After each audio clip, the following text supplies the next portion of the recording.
ذوق ہی نہیں رہا, شوق ہی نہیں رہا عبادت کا, الا ماشاء اللہ.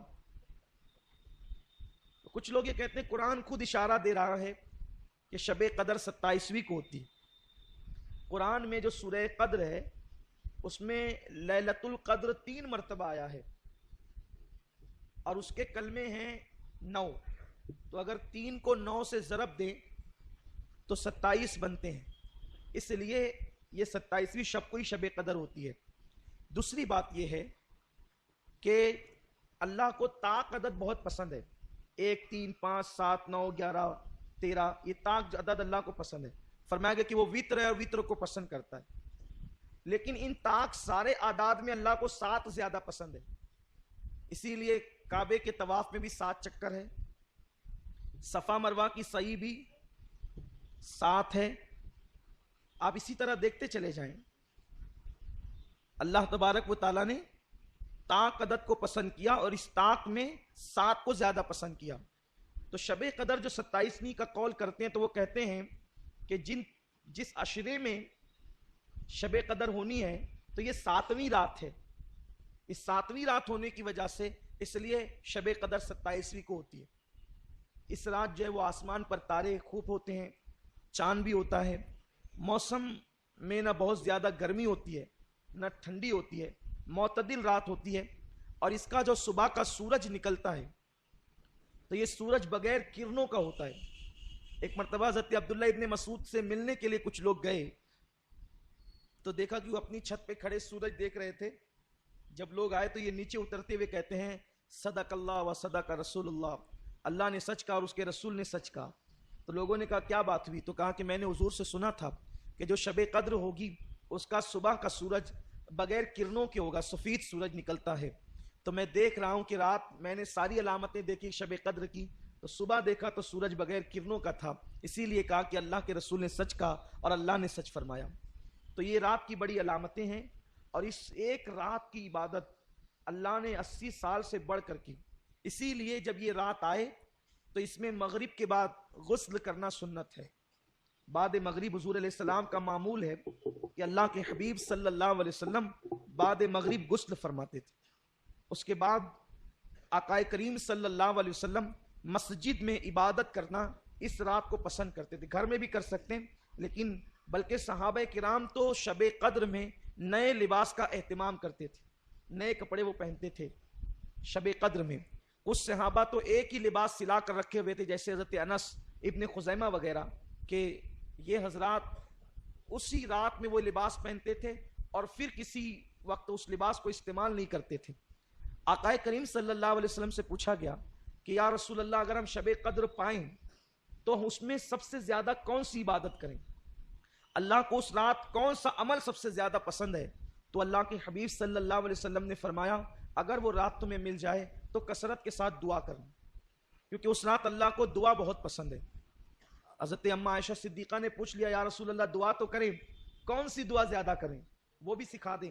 تو آقا نے فرمایا کہ یوں کہو اللہم انک عفو کریم تحب العفو فاعف عنی, اللہ تو عفو ہے, تجھے معاف کرنا بہت پسند ہے, سو تو ہمیں معاف فرما دے. اس رات توبہ کرو کثرت کے ساتھ, ہو سکے تو صلاۃ التسبیح کا اہتمام کرو, ہو سکے کچھ نوافل پڑھو, اور جب رات کا آخری پہر آ جائے تو پھر دعا میں مصروف ہو جاؤ, اور ہو سکے تو سحری تک دعا کا اہتمام کرو. کیونکہ یہ رات جاگنا اپنے مقدر کو جگانا ہے. جو اس رات کو جگ گیا وہ 80 سال عبادت میں آگے ہو گیا. اور خاص طور پر بہت اہم بات عرض کرنے جا رہا ہوں, جتنی عبادتیں بھی آپ کرتے ہیں اللہ اس کو قبول کر لے تو اس پر انعام کیا ملتا ہے؟ جیسے کسی نے حج کیا تو حج کرنے والے کے سارے گناہ معاف ہو جاتے ہیں, وہ ایسے پاک ہو جاتا ہے جیسے ابھی اپنی ماں کے پیٹ سے پیدا ہو. اسی طرح جمعہ کی نماز پڑھ کے جانے والا ہفتے بھر کے سارے گناہ معاف ہو جاتے ہیں. اسی طرح رمضان شریف کے روزے رکھنے والا گزشتہ رمضان شریف اور اس رمضان شریف کے درمیان جتنے گناہ کیے تھے اللہ سب معاف کر دیتا ہے, سارے گناہ معاف ہوتے ہیں. لیکن شب قدر کی ایک انفرادی خصوصیت یہ ہے جو حج میں بھی نہیں ہے, بڑی ذمہ داری سے کر رہا ہوں, جو حج میں بھی نہیں ہے, جو رمضان شریف کے روزوں میں بھی نہیں ہے. اگر کسی کو شب قدر مل گئی تو انعام کیا ملتا ہے؟ آقا فرماتے ہیں اگر کسی کو شب قدر ملے اور وہ اس میں عبادت کر لے تو اللہ انعام کیا عطا کرتا ہے؟ جتنے گناہ کیا ہے وہ بھی معاف کر دیتا ہے، اور جو ابھی کیا نہیں ہے کرنے والا ہے اللہ اس کو پیشگی معاف فرما دیتا ہے۔ کتنا بڑا کرم ہے۔ لیکن شب قدر ملنا چاہیے، اور وہ متعین نہیں ہے، لیکن ہم تو بس اللہ پر امید کرتے ہوئے جو ہے وہ شب قدر میں عبادت کرتے ہیں۔ اللہ فرماتا ہے خیر من الف شہر، یہاں تک آپ نے سنا، اب یہ 1000 مہینوں سے افضل ہے، برابر نہیں افضل ہے۔ پھر فرماتا ہے تنزل الملائکہ والروح، اور اس رات فرشتے آتے ہیں اور جبریل علیہ السلام آتے ہیں، اور کیا کرتے ہیں؟ سلام ہی حتی مطلع الفجر، فجر تک وہ لوگوں کے لیے جو عبادت میں مصروف ہوتے ہیں سلامتی کی دعا کرتے ہیں، ان پہ سلامتی بھیجتے ہیں، انہیں سلام کرتے ہیں۔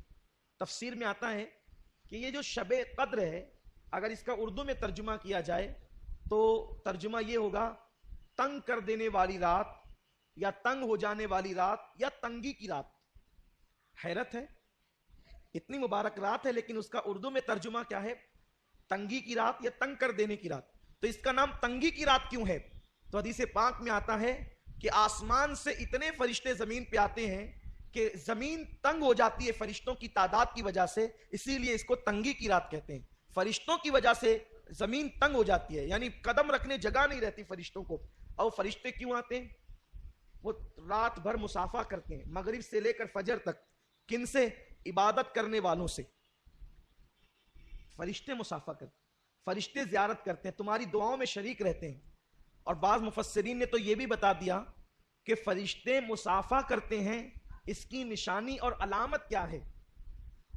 فرماتے ہیں اگر شب قدر میں عبادت کرتے ہوئے تمہاری آنکھوں سے آنسو جاری ہو جائے، یا بدن پر خوف کی کیفیت طاری ہو جائے، یا عبادت میں کیف و سرور ملنے لگے، تو سمجھ جاؤ کہ اب وہ وقت آ گیا ہے کہ فرشتے تم سے مسافہ کر رہے ہیں، جبریل امین تم سے مسافہ کر رہے ہیں۔ اور یہ جبریل اور فرشتے شب قدر میں کیوں آتے ہیں؟ یہ بھی ایک خاص بات ہے۔ حدیث پاک میں آتا ہے کہ فرشتے اور جبریل پورا سال بھر اللہ سے دعا کرتے ہیں، اے اللہ مولا ہمیں زمین پہ جانے دے اور ہمیں ان لوگوں کی زیارت کرنے دے جو ہم سے بہتر عبادت کرنے والے ہیں، ہم سے اچھی عبادت کرنے والے ہیں۔ حیرت ہے، فرشتے آخر ہم ان سے بہتر عبادت زمین پہ کون کر سکتا ہے؟ تو فرمایا گیا ہم کچھ ایسی عبادتیں کرتے ہیں جو فرشتوں کے بس میں نہیں ہے۔ وہ عبادتیں کیا ہے؟ وہ عبادت ہے رشتہ داروں کے ساتھ صلہ رحمی کرنا، محتاجوں کی مدد کرنا، صدقہ دینا، بیماروں کی عیادت کرنا۔ حتیٰ کہ یہ عبادت کہ اگر تمہارا بچہ سو رہا ہے اور اس کے بدن پر چادر نہیں ہے تو اس کے بدن پر عذرائے شفقت چادر ڈال دینا، یہ بھی عبادت ہے، یہ فرشتوں کے بس کی نہیں ہے۔ روایتوں میں آتا ہے اگر تمہارا بچہ سو رہا ہے، وہ چادر پھینک دیا، تم نے چادر اس کے اوپر اڑا دیا، تو بھی اللہ تمہاری مغفرت فرما دیتا۔ فرشتوں کے بس کا نہیں ہے وہ، کیونکہ فرشتوں کی تو اولاد ہی نہیں ہے، فرشتوں کا بھائی نہیں ہے، وہ صلہ رحمی کس کے ساتھ کریں گے؟ فرشتوں کی بیوی نہیں ہے، وہ محبت کس کو دیں گے؟ تو وہ کہتے ہیں مولا جو ہم نہیں کر سکتے اور تیرے بندے جو کرتے ہیں ہم سے بہتر والی عبادت، تو ہم ان کی زیارت کے لیے جانا چاہتے ہیں۔ وہ سال بھر دعا کرتے ہیں تو اللہ شب قدر میں ان کو زمین پر نازل فرماتا ہے اور وہ تمہاری زیارت کے لیے آتے ہیں۔ انسان تو کتنا خوش نصیب ہے، اگر تو صلہ رحمی کرے، لوگوں سے پیار کرے، اگر تو لوگوں سے محبت کرے تو تیرا مرتبہ کتنا بڑھ جاتا ہے کہ اللہ کے معصوم فرشتے تیری زیارت کے لیے آتے ہیں، تجھ سے مصافحہ اور تجھے سلام کرنے کے لیے آتے ہیں۔ پیارے آقا صلی اللہ علیہ وسلم کے پیارے دیوانوں، آج لیلۃ القدر ہے، انشاءاللہ اللہ نے چاہت۔ اور شب قدر کب ہوتی ہے؟ ایک راز ہی کھول دوں تاکہ پتہ چل جائے۔ فرمایا صوفیاء کرام نے کہ جس رات تو دل کی گہرائی سے اخلاص کے ساتھ عبادت کر، وہی رات تیرے لیے شب قدر ہے۔ شب قدر میں بھی سوتا پڑا رہے تو کیا ملے گا؟ شب قدر میں گناہ کرے تو کیا ملے گا؟ شب قدر میں ہاتھ باندھ کر نماز میں کھڑا رہے اور تیرا دل و دماغ کاروبار میں رہے تو کیا ملے گا؟ اور اگر تو نے 2 رکعت نماز کسی رات میں دل کو حاضر کر کے اس کی محبت میں پڑھ لیا تو وہی تیرے لیے شب قدر ہے۔